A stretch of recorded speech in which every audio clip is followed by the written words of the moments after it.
Tapos na nga ang holiday at pasukan na naman. Kaya for today's video, gagawa naman tayo ng pambaon at merienda recipe. Madali lang itong lutuin at siguradong magugustuhan ng inyong mga kids. Kaya tara at alamin natin kung paano nga ba magluto ng fluffy at nakakabusog na donut holes. Sa isang mixing bowl, mag-crack tayo ng isang large egg.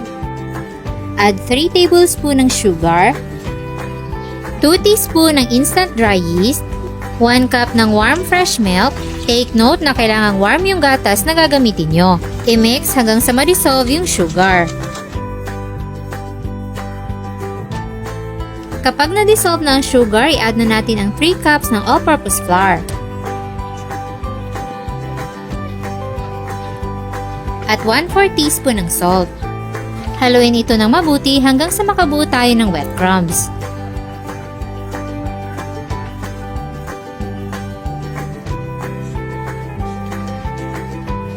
Masahin ito saglit para makagawa tayo ng sticky mixture.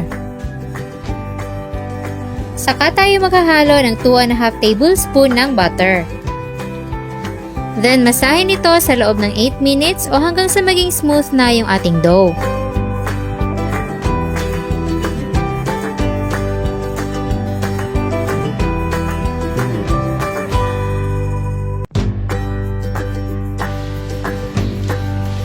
Ganitong stretchy na consistency ang hinahanap natin sa ating dough. Ilagay lang ulit natin sa mixing bowl at takpan ng cling wrap. I-rest at hayaan itong umalsa sa loob ng 1 oras. After 1 hour, nag-double na siya ng size. I-deflate ito at bumuo ng isang bilog na pastry. I-flatten lang natin ng ganito para mabuo yung bilog. Then, bubutasan natin yan sa gitna. I-cut natin at i-divide into 16 pieces.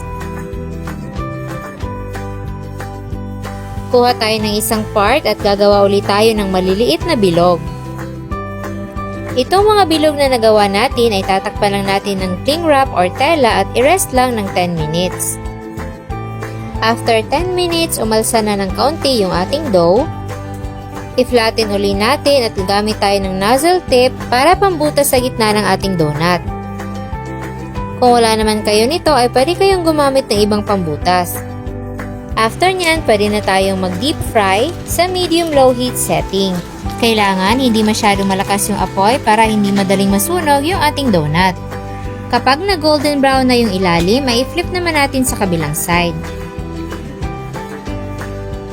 Kapag pantay na ang kanyang kulay, pwede nang hanguin sa mantika.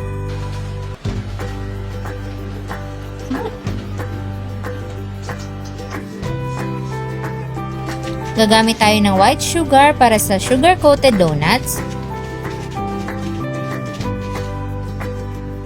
At milk powder naman para sa milky donuts.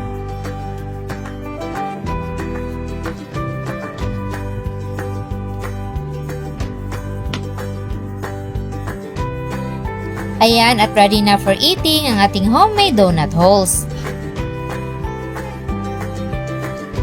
Tignan nyo naman kung gaano kasiksik at fluffy ang ating finished product.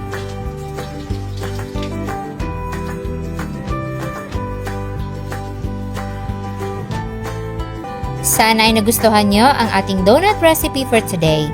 Enjoy!